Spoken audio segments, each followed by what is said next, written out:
Hey, good morning Internet! Bienvenue sur ma chaîne Level Up et Ascension Sociale. Pour celles et ceux qui ne me connaissent pas, je m'appelle Casey, je suis franco-américaine. Avant, j'habitais à New York et là, je viens de m'installer à Paris. Alors, je suis nouvelle sur YouTube, donc je vous invite à vous abonner à la chaîne si ce n'est pas déjà fait, liker, commenter et partager la vidéo. Mon mail est ci-dessus, donc n'hésitez pas à entrer en contact avec moi si vous voulez voir aborder sur cette chaîne différentes problématiques. Je suis à l'écoute. Alors, aujourd'hui, on va parler de Rihanna, aka Bad Girl Riri, et de ses mauvais choix amoureux. Rihanna, c'est un petit peu la version américaine de Aya Nakamura, c'est-à-dire que c'est une jeune femme qui est très successful sur le plan professionnel, mais dans la vie privée, voilà, ça laisse un petit peu à désirer, surtout sur le plan amoureux. Elle continue de manière récurrente à faire les mauvais choix. Je vous en dis plus dans la vidéo. Alors, Rihanna est une jeune femme qui est née à la Barbade. Elle n'a pas grandi dans un milieu favorisé en fait, bien au contraire. Elle a grandi dans un milieu populaire et son père, pour subvenir aux besoins de sa famille, était obligé d'aller vendre avec elle au marché des vêtements tout simplement. Et c'est de là donc que lui vient son goût pour la mode et pour les vêtements. Son père, en plus d'être dans une précarité financière, a également des comportements un petit peu suspects, des comportements violents et des comportements d'addiction, puisqu'il est accro aux substances illicites. Et en plus de ça, il est très violent envers la mère de Rihanna et également envers certains membres de la famille, de la fratrie. Ça veut dire tout simplement qu'il les frappe de temps en temps lorsqu'il a trop bu ou lorsqu'il est sous l'effet d'autres substances. Rihanna lui en a d'ailleurs beaucoup voulu et elle s'est exprimée à ce sujet-là lors d'une interview qu'elle a donnée à Oprah Winfrey. Alors, Rihanna, en fait, elle n'a pas eu un vrai modèle de réussite de couple lorsqu'elle était enfant. Et en fait, c'est vraiment cette image dégradée qu'elle va trimballer comme ça avec elle plus tard en tant qu'adulte. Et donc là, la première chose à retenir ici, c'est que lorsque vous n'avez pas eu devant vous un vrai modèle de réussite par rapport à votre couple ou par rapport au couple de vos parents, tout simplement, il faut essayer en fait de défaire cette image-là et d'essayer en fait de se rapprocher d'autres modèles de réussite. Et lorsque vous n'avez pas en tant qu'enfant soigné vos blessures, il est très fort probable que ces blessures-là viennent vous hanter une fois que vous serez plus adulte. Et en fait, c'est vraiment le schéma répétitif que Rihanna va en fait créer, va en fait reproduire tout simplement, notamment lors de ces différentes relations. Elle se dirige très souvent vers des relations avec des bad boys, dans des relations où elle va subir comme ça de la violence, où elle ne sera pas forcément une femme prise à sa valeur en fait et respectée comme telle. Alors, le succès musical de Rihanna est bien évidemment au rendez-vous. Elle évolue très bien dans sa vie professionnelle. Elle a également été prise en charge par Jay-Z. Donc tout se passe très bien pour elle. Ses chiffres sont absolument formidables.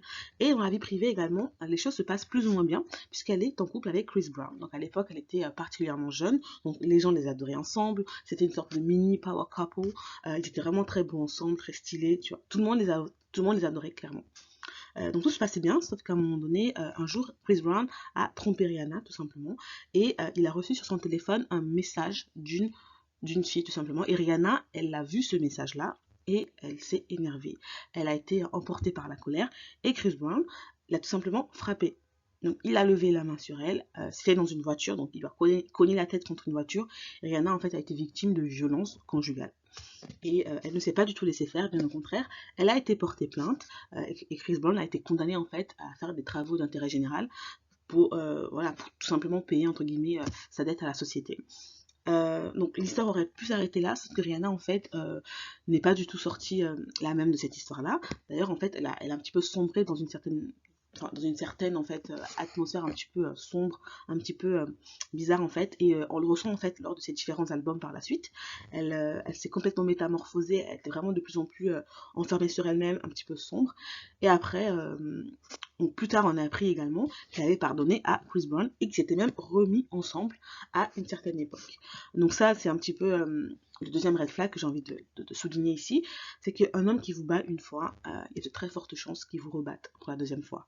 On n'est jamais en fait à l'abri des violences conjugales, certes, mais il ne faut pas en fait systématiquement pardonner comme ça ce genre d'abus, parce que sinon ça devient la norme en fait. C'est une norme que vous instaurez par rapport à votre couple, et c'est un signe en fait de manque de confiance en vous d'une part, et de l'autre de tolérance excessive à la bêtise, ce que je vous déconseillerais toujours de faire. Alors, ensuite, Rihanna a eu comme ça plusieurs relations. Et en fait, elle s'est également mise en couple avec A$AP Rocky pour la première fois. Donc je vais pas trop détailler cette relation-là, je vais détailler par la suite parce qu'ils vont se remettre ensemble pour la deuxième fois. Et donc Rihanna, elle a vraiment enchaîné comme ça les relations amoureuses sans lendemain, j'ai envie de dire. Elle a un petit peu testé en fait ce qui se passait, elle a un petit peu profité de sa jeunesse pour voir les choses qui se passent. Et voilà, elle s'est mise en couple avec différentes personnes, donc, dont A$AP Rocky là. Et elle s'est également mise en couple avec Drake, le rappeur Drake, plus tard, et plus tard également avec Hassan Jamil. Donc Drake, c'est également un autre rappeur, donc je pense que tout le monde le connaît. Donc, Rihanna, dans un premier temps, elle s'est dirigée vraiment vers le même type d'homme, c'est-à-dire des hommes qui sont dans la musique, des hommes qui sont un petit peu des low value men, c'est-à-dire que des hommes qui vont chanter des bêtises dans leurs chansons, des hommes qui ne sont pas forcément des exemples. Encore Drake, de temps en temps, ça va, mais on s'est rendu compte que Drake non plus, c'était pas un homme de valeur, quoi. C'est quand même un homme qui a fait un enfant avec une actrice de X. Bon, c'est pas terrible, quoi. Et c'est également un homme qui met la sauce piquante. Bref, c'est un sujet pour un autre. Donc Drake, c'est pas forcément voilà, quoi. C'est pas forcément le meilleur gendre idéal, quoi. Mais bon, c'est pas le sujet ici. Et elle s'est également mise en couple avec Hassan Jamil, donc qui était un milliardaire saoudien. Et ce qui est bien ici, c'est qu'elle a au moins ouvert ses options dans un premier temps, dans le sens où elle se dirigeait constamment vers le même type d'homme, notamment des rappeurs, des hommes un petit peu low value, des hommes un petit peu de la musique, des hommes qui ont vraiment le même profil typiquement. Et là, quand elle s'est mise avec Hassan Jamil, en fait, ça a été bien dans le sens où elle s'est mise elle a un petit peu sorti de sa zone de confort, elle a été voir un petit peu ailleurs. Et quand je parle de zone de confort, je parle pas du tout de la couleur de peau, je parle non seulement on va dire, d'une autre classe financière, mais également d'une autre classe professionnelle, d'une autre culture, d'un autre pays. Elle a vraiment comme ça shifté, elle a changé carrément de paradigme. Et ça, c'est une bonne chose, les filles qui vont regarder. Si en fait, vous êtes constamment sur un même type d'homme et que vous comprenez et remarquez que ce genre de relation avec ces personnes-là ne fonctionne pas, allez voir ailleurs. Et là, je ne parle pas du tout de la couleur de peau, mais par exemple, si vous sortez constamment avec un type d'homme, essayez de changer par exemple de pays, prendre un citoyen de notre pays ou d'une autre culture tout simplement. Et donc ça, c'est ce qu'on appelle ouvrir ses options et ça peut être une très bonne chose. Alors, sauf que Rihanna, en fait, et Hassan, tout se passait plutôt bien, mais je pense qu'à un moment donné, elle a voulu, en fait, avoir une relation beaucoup plus sérieuse. Et le problème, c'est que cet homme-là est un Saoudien. Et les Saoudiens sont très, très, on va dire, la pudeur est très importante pour eux, le fait que la femme soit soumise est également très important pour eux, et ils veulent des femmes traditionnelles, ils veulent des femmes qui vont respecter la hiérarchie sociétale, et également la place de l'homme dans le couple. Mais en fait, ce qui n'est pas du tout le cas de Rihanna. Rihanna, c'est une femme qui aime être vue, qui aime parler, voilà, qui a une forte personnalité et qui aime également beaucoup se dénuder. Donc je pense que c'est vraiment parce que les deux étaient incompatibles, les deux goals, les deux finalités étaient incompatibles, que cette relation-là n'a pas spécialement fonctionné. Donc ça, c'est ma théorie par rapport à ça, mais j'en suis pas sûre. Rihanna, en 2020, elle a fait la une de Vogue et dans cette une-là, elle disait en fait qu'elle voulait avoir un enfant à 40 ans ou plus tard et avec ou sans homme. C'est-à-dire qu'elle était prête à élever un enfant toute seule s'il le fallait, à ne pas avoir de père pour son enfant, à être mère célibataire et qu'elle s'en foutait complètement. Elle voulait avoir tout simplement un enfant, peu importe, avec ou sans homme. Et ça, c'est un red flag parce que c'est un signe de désespoir là. Cette femme, elle était en train de vous dire qu'elle est désespérée par rapport à sa vie personnelle et qu'il lui fallait absolument un géniteur pour avoir un enfant. Ça c'est grave parce que c'est grave parce que Rihanna est une star quand même. Elle a un certain niveau et donc tomber comme ça dans le désespoir, c'est un petit peu triste, c'est un petit peu choquant. Elle arrive en fin de trentaine, bientôt elle aura 40 ans. Et donc ça normalement c'est un choix qui se réfléchit en amont. C'est un choix qui se réfléchit lorsqu'on est dans la vingtaine, fin de la vingtaine, début trentaine. Parce que le choix du père de votre enfant n'est pas un choix anodin. C'est un choix qui requiert toute votre attention et il ne faut pas comme ça tomber dans le désespoir et donc prendre des décisions précipitées, prendre des décisions un petit peu à la va-vite, tout ça juste pour satisfaire votre ego. Votre enfant mérite que vous lui donnez en fait le meilleur père que vous puissiez trouver tout simplement. Et ça vraiment en fait, c'est vraiment la preuve qu'elle était désespérée et qu'elle était prête à accepter finalement tout et n'importe quoi pour être mère, pour être tout simplement génitrice. Et donc, c'est comme ça que Rihanna, parce qu'elle était désespérée d'avoir un enfant, est tout simplement retombée dans les bras de son ex, qui est A$AP Rocky. Alors, qui est cet individu? Cet individu, en fait, il est afro-américain et son père vient aussi de la Barbade, comme Rihanna. Et c'est vraiment un enfant qui est issu d'une famille dysfonctionnelle. Pratiquement tous les membres de sa famille sont morts pour des problèmes liés à la drogue. Son père, son frère et sa sœur. Et lui aussi, depuis son enfance, il baigne en fait dans un environnement qui est très toxique. Donc depuis son plus jeune âge, il vend des substances illicites, non pas pour essayer d'avoir un train de vie normal, mais en fait simplement pour s'acheter des vêtements. Et quels vêtements, tenez-vous bien? Des vêtements de femmes. Il achète des jeans de femmes, des jupes, des crop tops, vraiment des vêtements de femmes. Et c'est un petit peu perturbant, un petit peu trouble. Et il va également être accro comme ça et tomber dans des pratiques sexuelles qui sont vraiment très spéciales, j'ai envie de dire. Et il a une vie vraiment chaotique. Il y a des problèmes avec la justice dès son plus jeune âge et ça va continuer comme ça en tant qu'adulte. Puisqu'il va très souvent être confronté à la justice. Il a un casier judiciaire qui est très lourd et actuellement là, à l'heure à laquelle nous parlons, il risque 9 ans de prison parce qu'il a tiré avec une arme évidemment armée sur un de ses amis qui a porté plainte. Donc là, actuellement, il risque 9 ans de prison. Et Rihanna, elle risque tout simplement de finir maman solo avec son baby daddy qui est incarcéré en prison et qui est le cliché évidemment de la femme noire aux États-Unis. En fait, Rihanna est en train de le reproduire. Et ce qui se passe aussi, le deuxième red flag que j'ai trouvé par rapport à cet homme-là, c'est qu'il n'a pas du tout le même niveau que Rihanna. Rihanna est une superstar, d'accord? Lui, il est connu aux États-Unis, mais il n'a pas la carrière musicale de Rihanna. Donc là, on a également un grand écart entre deux personnes sur le plan professionnel, mais aussi sur le plan financier. Parce que Rihanna, à l'heure actuelle, elle pèse plus d'1 milliard de dollars par rapport à sa marque, par rapport à ses vêtements, par rapport à ses bijoux et par rapport à son contrat avec LVMH. Et lui, il pèse dans les 100 millions. Donc c'est pas mal pour le commun des mortels, mais pour Rihanna, qui est quand même à 1 milliard, en fait, c'est pas la même chose. Rihanna, normalement, c'est une femme qui aurait dû être mariée à un entrepreneur, faire un enfant à un homme voilà, qui est très successful, très bien établi, qui va lui offrir une stabilité, parce qu'elle aussi, elle a une vie un petit peu chaotique par rapport à son passé, mais non, elle décide tout simplement de tomber dans les clichés vraiment de l'homme noir qui va en prison, qui a des problèmes avec la justice et qui n'est pas spécialement le père que l'on voudrait pour notre enfant.